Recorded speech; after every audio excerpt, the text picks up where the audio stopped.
Hey everyone, Rabbit Hedgehog here, and we want to thank our sponsors before the start of this video. Shout out to Law Tigers out there riding with us right now, but standing with us in the event of an accident. Need custom racing leathers or gear for the everyday ride? AGVSportUSA is here for that, and based out of Argyle, Texas, and serving riders nationwide. Also, we want to thank Doug Crawford, an independent AMSOIL dealer, for providing us with the fluids that keep our machines running well on into the future. Visit the description below for web links and contact details to get in touch with them today.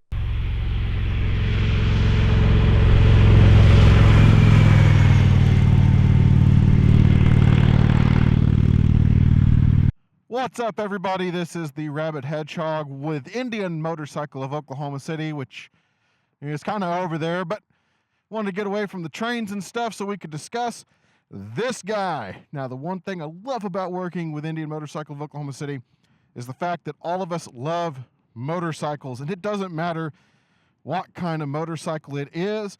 It could be this legendary machine right here. This is the 1984 Kawasaki GPZ 900R, the Versed Ninja. This is a survivor. Does have a little flaws here and there, but let's face it, she's 40 years old this year. This is 2024, and this is the 40th year for the Ninja. And this is where it started all the way back when. It's the motorcycle that Maverick races the F-14s and later F-18s with in Top Gun. It's the motorcycle that started the sport bike revolution that we know today. At one time, considered one of the fastest motorcycles on the planet even, in terms of production. 4-cylinder 900 engine, liquid cooled. Cool thing about these that you don't see on sport bikes anymore, it does have its center stand already on there. It's the grab handle. A few flaws, like I said. Things happen in 40 years. But to be real, 6,262 miles right now. We'll have a few more after this ride. But other than that, man, she's clean. We don't have her listed yet. We have a few things we want to address first. We always like to look over things, and we got a few things we want to address, but I want to take this thing for a ride before it disappears on me, because this is an important piece of motorcycle history. Fantastic looking motorcycle for sure. Go one more time around her.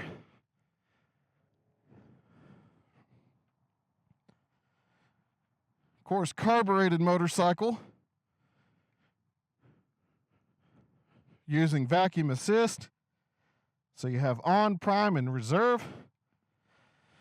On your flip here, hop on, and this is, of course, the way it should be. Old school style. No press to cancel. You just slide, slide back, and slide. So no press to cancel. Choke you pull down. Hazard lights. High-low beam. Horn. Engine cutoff switch. And start. You have volt and tachometer. So actually when you start it, I'll go ahead and do that real fast. You can see you have turn signal, high beam, neutral, oil light, side stand warning light, headlamp, turn signal, but voltage. Press on that, you can see what your battery's doing. All one unit. Still working 40 years later. Of course, your dial trip reset and everything. This thing will scream up to 10,500 RPM red line.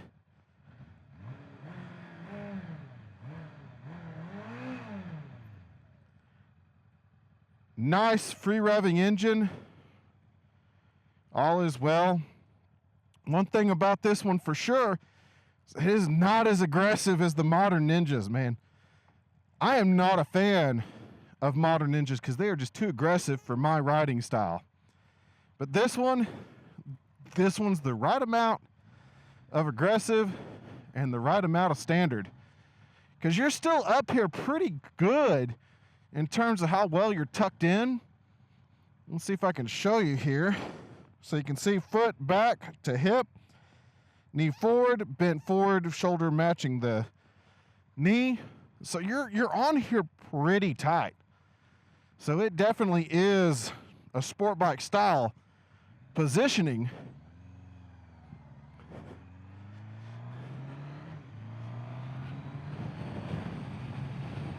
Oh man, ride's so smooth.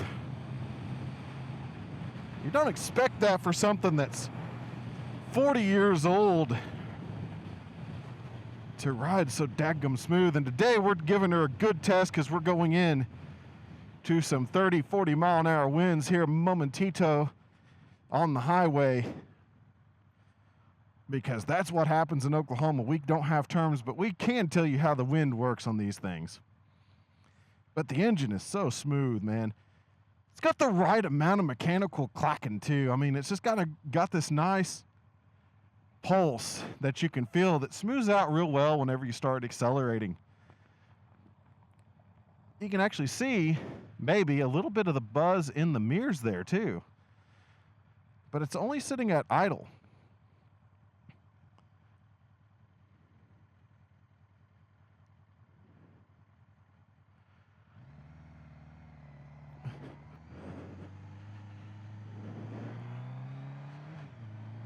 Clutch response is really nice. Transmission is crisp. Downshift as well.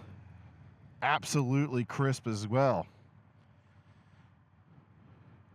So far, I mean, yeah, 2 turns, I get it. But it's surprising when you get on something this old, you don't expect it to feel as modern as they do. Because, I mean, heck, this is still a time where 55. You know, Sammy Hagar is sitting over there singing some sort of a song against this right now, because he can't do no 55. Even on Top Gun, they had the 55 with the X through it kind of thing, you know?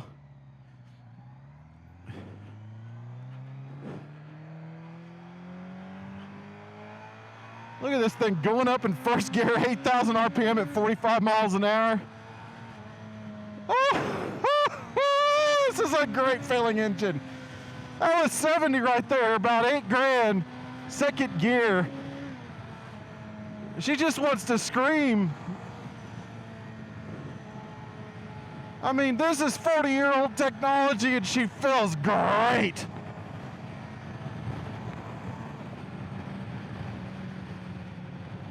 Yep. There we go. Now I can see why they didn't, or they took the button press in instead of the slide, because you can overslide pretty easily. Oh gosh, wow. I don't know how accurate that gauge is, but I got up to, well, it says 80. I'm staying with traffic, so I don't know if that's accurate or not. But I'm in top gear, indicated 80-ish at 5,200 RPM. This engine is completely mellow and just happy. I love the mirrors out on the forward end. The only problem is make sure you have those where you need them, because they are awful hard to reach whenever you're on this thing and in motion. So they're not easy to adjust being out there on the fairing as far as they are. Doable, but not recommended, because I actually do need to stand that up a smidge. I think I bumped it earlier. There we go. Now we're in good shape. But nice and visible on the mirrors. Gosh, she's smooth.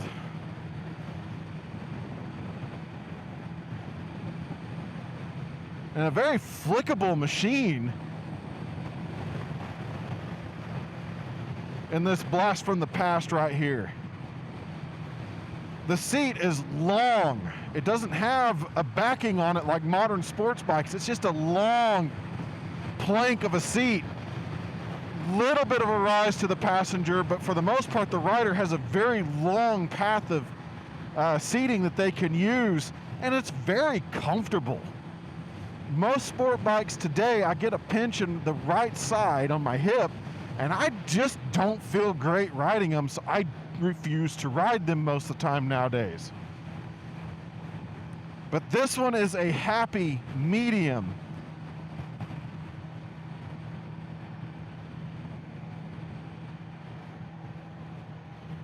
And the fact it feels so good right now and so modern says how well Kawasaki thought about this 40 years ago when it rolled off the assembly line for the first time. The suspension is absolutely good. Part of it is maintenance. Always keep up with your maintenance. Always do what you're supposed to do. But I mean, we're working with a traditional fork here. We don't have anything that special. And it just goes on these roads wonderfully. Got a little hop to it, a little lightly sprung. But whoever had this bike definitely took care of it, and it was really well loved for as long as he had it, because this thing is really riding well. Carburetors are synced up. Everything feels good. The fueling is very modern feeling. There is no hesitation in the throttle. Of course, we're working with a CV carburetor with a vacuum assist, petcock, and the fueling, man, is so spot on, like little twitches, and you can feel that all through the motorcycle. You can feel the communication between your wrist and the throttle. And that is what I miss on many modern motorcycles, is that communication that we have with the machine itself. Because, let's face it, ride-by-wire is great, especially when adding cruise control and other things, but in terms of rider feel and how it's supposed to go, it just doesn't feel quite right. It feels like there's a small disconnect sometimes. In some cases, you can pick up on some of the worst systems on a little bit of a lag between your throttle input and when it actually goes. But this one is just straight mechanical thinking, and it's all right. All of it is right.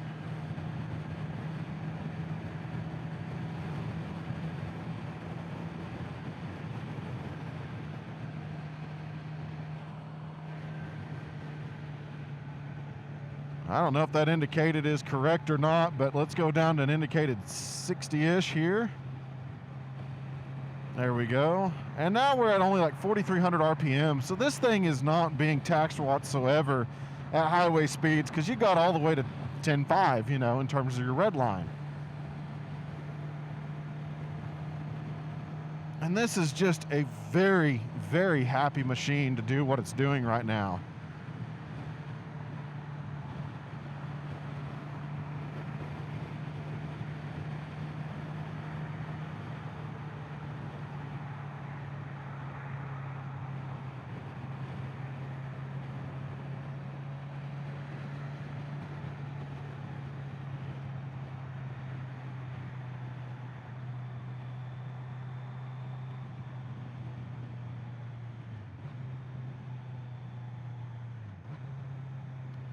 Yeah, downshifts are nice and crisp.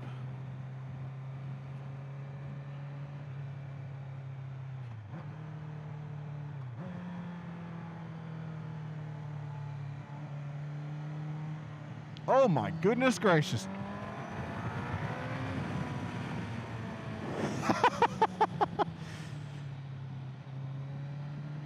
The brakes are really good on it. And I really am enjoying the transmission action and everything. Everything feels so well packaged and well done. I don't feel like I'm riding a 40-year-old motorcycle, except for the smells. I mean, we've detected a small oil leak, and that's what we want to address. And man, it's, you know, just having a little bit of the smells from the carburation and some other stuff, that's about the only old school thing I really smell and feel on this thing. And you know what? That's totally fine. I miss my '79 Honda because it had such character and it was so mechanical. and you could feel everything it was doing, and you understood what it was wanting and what it needed and everything, because the engine and everything taught to you so well. This thing right now is speaking to me like Goose speaks to Maverick, man. It feels so good, and it's so lively. It's definitely a mid-range motorcycle. That 900 spools up really well. There's a little bit of that wind right there getting me on the cross for a second, but it's tracking really good. It doesn't mind the wind that bad. That was just on me for forgetting that it existed, and I got caught in the crosswind there for a moment. But anyway, this thing's tracking really well. It feels so modern. The bike itself is weighted really well. I'll see if I can find detailed specifications on this machine and put it in the description below. In terms of my frame, being that I am 6 foot tall and around 215 or so pounds, wherever I end up being right now, my large feet, everything just fits right. It fits like it needs to, and it fits like it should.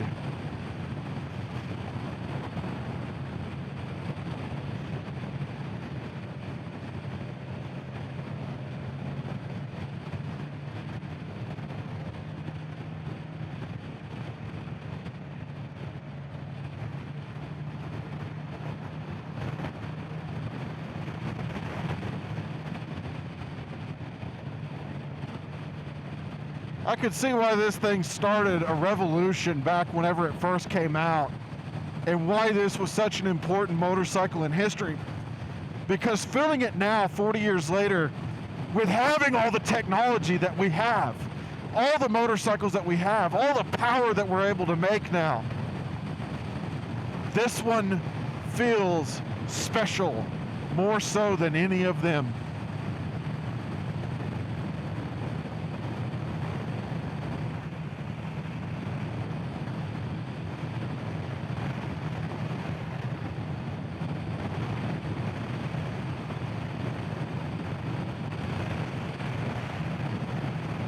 I mean, I am getting blasted by wind, but there is such a smile on my face because it is planted.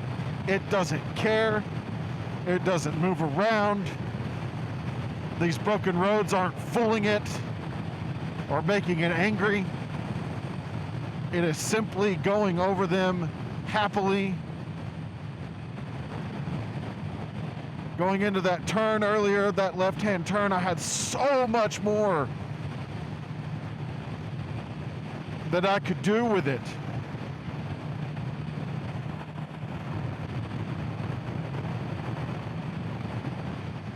I could have dropped that more toward the ground. I mean, this thing has such a great lean angle and turn that this would be an excellent motorcycle to take on some twisties right now. Because it's such a relaxed sport bike. It doesn't feel as tight or as uncomfortable as many of the others that I have felt in the modern era. Engine braking is fantastic on it.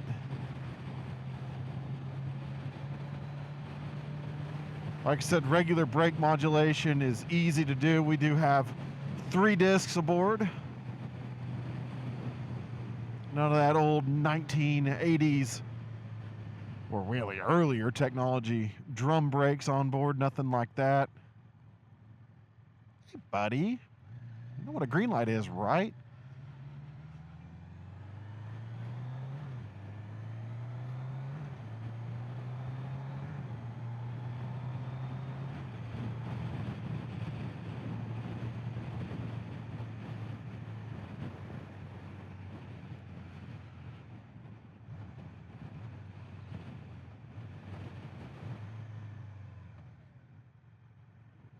That 6-speed transmission just shifts so smooth.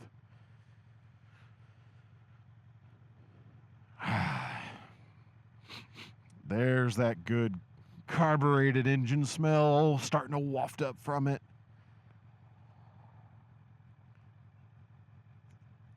This is a sweet ride. Friction zone's about a 3.5, almost 4 to start kicking out, so it's out there a little bit. But the pull is not like your modern ones. It definitely is a tighter clutch than most of your modern Kawasaki's. It doesn't feel as assisted.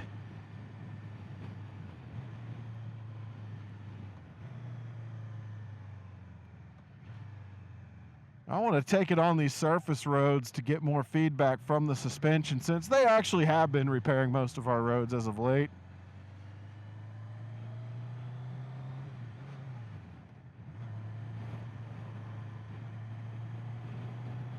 And I can tell you, on this surface street with the broken pavement that we've got going on, it just glides right over. Little bump right there didn't really upset me at all. That one didn't upset me.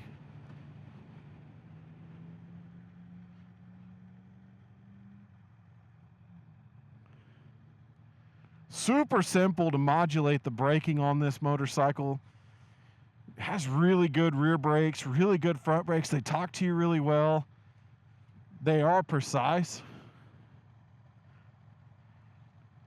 which I know several manufacturers in the modern era that are not this precise.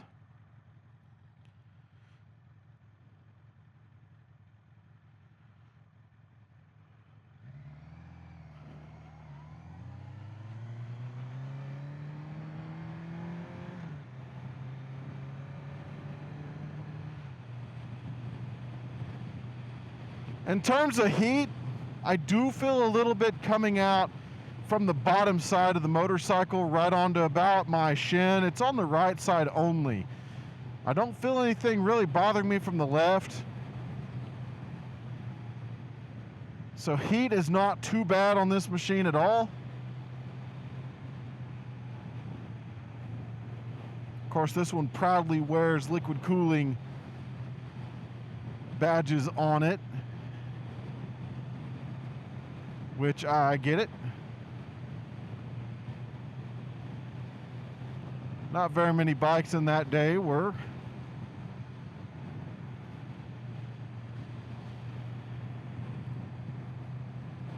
And that's how it helped them get the power and everything out of this machine, and the revs and everything, because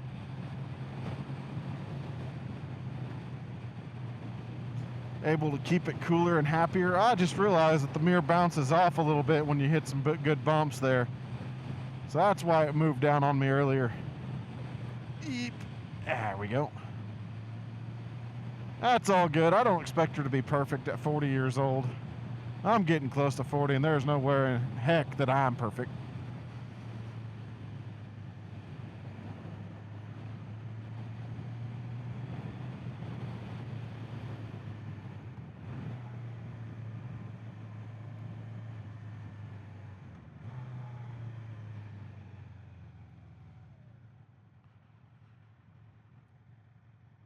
And what I like about this transmission is it's like a modern transmission. Whenever you get to the bottom of the travel, it doesn't press down. The CX was one, that's just a few years older. It's not much older than this one. You get to first gear, and if you pressed it, it had a little bit of travel down like it was, in second or something, but then you figured out, oh yeah, I'm in first. This one, as soon as it clicks, it affirms that it's in first gear, and it affirms it's in sixth gear. Locks it in place. And is happy to shift too. Man, this thing is just great. Now I know what I've been missing, man. This thing is 1 year older than I am. And my gosh, man, this is the era of motorcycles I missed. I didn't get to grow up with these. All I ever knew was Harley Davidson long before I got a chance to really ride anything else.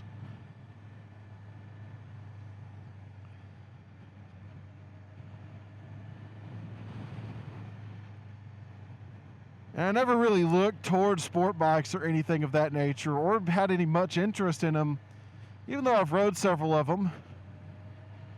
But this one here If I rode one of these back in the day, man, I would absolutely have just been floored with how good it is, how well put together it is. How well it's holding up says a testimony to how well it was put together back then. You can see I'm going over some very hard bumps. It's popping me up pretty good, but it tracks and just handles it and laughs it off. It steers really well. It does very good in city traffic. It's just happy, very happy to ride.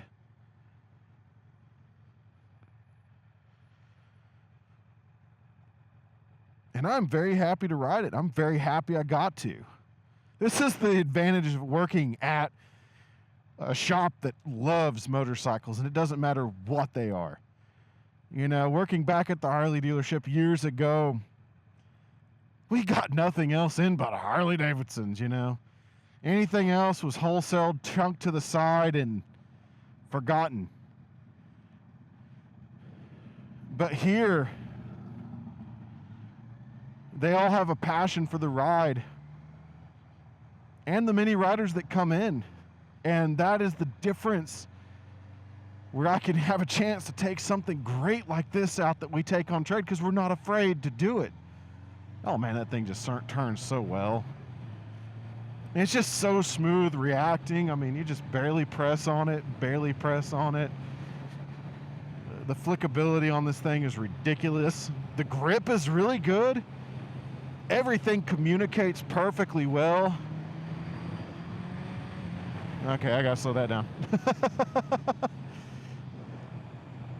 But my gosh, man. How was I supposed to know this greatness existed without being able to ride one? I've always heard about the legend, and now getting to ride it, man, I want one of these in my garage. Heck, I mean, you know, we're gonna list this at some point, so you better watch out. I might end up with this darn thing. I'll try not to. I don't need it anymore. But if you're looking for a good, solid runner, an old school motorcycle that's going to be reliable for a long time to come still, has a great following, has a great history, rides like a modern machine, and rides really well, and it's one that you could near daily ride without problem, man, find something like this. You could get these for pretty decent price. I just don't know where we're going to list ours yet. Like I said, we want to do some things, then we'll get it up there, and I'll put a link below whenever we do list this. But this would be a motorcycle that will have people talking. And it's a motorcycle that will bring you a big smile to your face, because it just rides so well, so communicative, easy going, but fast. I mean, it has so much pulling power. It has a lot of life left in it that it wants to give. And I'm telling you, don't ever overlook something that's got some age to it, because you never know what you're missing. And this is by far one of the best motorcycles I have ever ridden. Like lifetime.